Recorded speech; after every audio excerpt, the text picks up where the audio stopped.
Excuse me. Excuse me. Yeah, that was very impacting.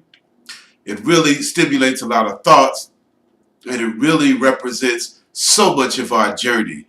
As you begin to discuss those things, many things came to mind. The perpetual slave movies that are constantly being broadcast to us to keep us from moving beyond there. We're not seeing movies of us radiating our greatness. We're not seeing movies that show us in total control.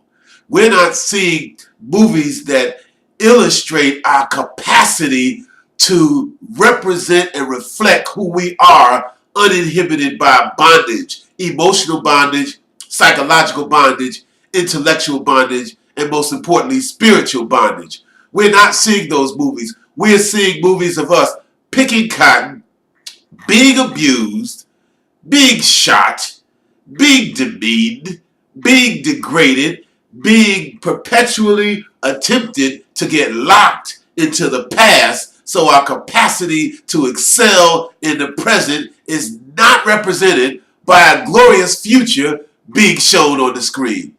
So what you have said, your great 2 cents, and what Brother Cory Booker has not only said but has shown in Newark, New Jersey, really illustrates the power and the potency of our ability to go forward, grow, and develop.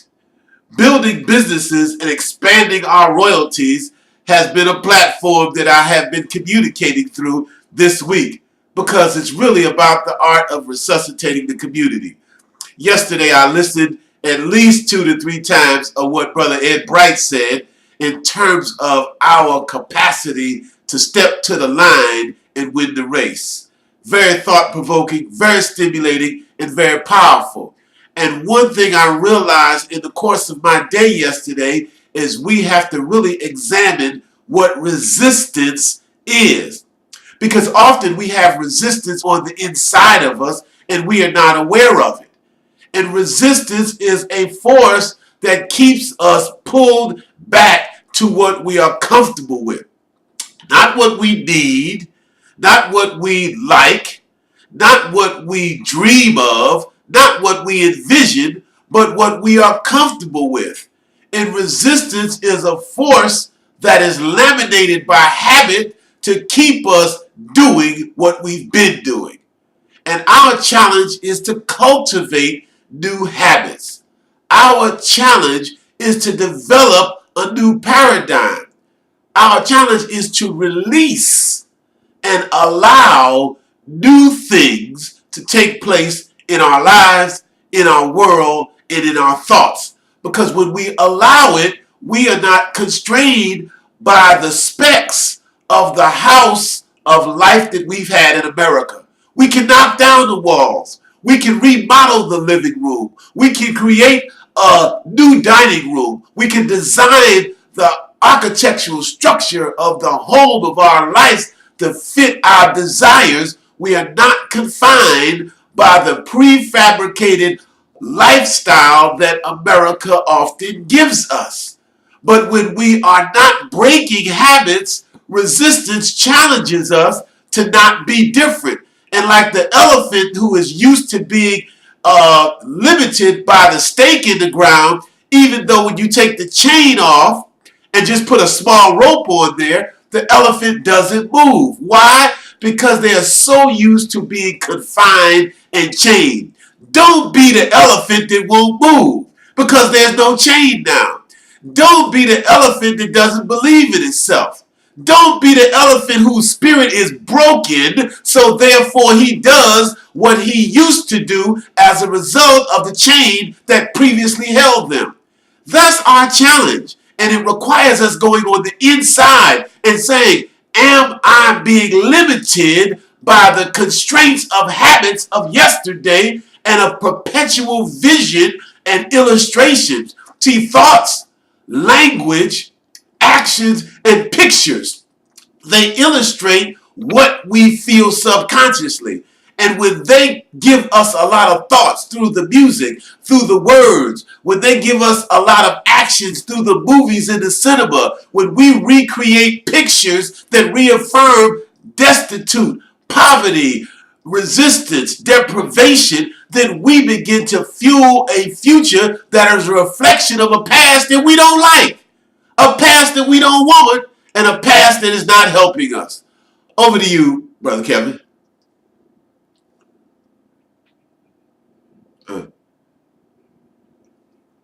I'd like to thank you for calling in to our morning inspirational message. It is our desire that we learn to develop the capacity to see things beyond where we are, to examine things beyond where we are, and to study the things that will make us evolve, grow, and transform. We'd like you to call a friend, call a family member, begin to share with them what you have heard. Begin to ask yourselves, can you release the resistance that is caused by the habits of the past that is keeping us comfortable with the things that give us pain? Or can we step into new habits and get uncomfortable for fulfillment tomorrow? The beauty of this medium is you can call in, you can study it, you can revisit it, you can examine what has been said, you can begin to reevaluate what you've heard and begin to measure it versus how you feel and what you think, so that you can grow, so that you can expand and you can develop. Take a moment to log into our YouTube channel. Leave your comments, leave your questions, leave your concerns, discuss your feelings and what you've thought, and begin to share how it is reshaping and transforming your mind, your thoughts, your actions, and your lifestyle. We look forward to bringing you this message of optimism, this message of power, this message of growth and expansion. We enthusiastically come with you to this message of development and change. For it is through development and change that we create the things that we see on the inside as we illustrate them and step to them on the outside. Have a great and fantastic day. And go out and make your life free, happy, fulfilled, spirited, enlivened, and touch the lives of others and radiate that power to them. Radiate that energy to them. Give them that potency. Stimulate them with encouragement. Give them a smile, for truly the best things in life are free. What are your eyes saying to that person? What is your smile saying to that person? And what is your spirit saying to that person? This is your friend and your brother, Brother Tambuzi, saying, have a great and fantastic day. This has been a great and fantastic week, and we look forward to seeing you next time.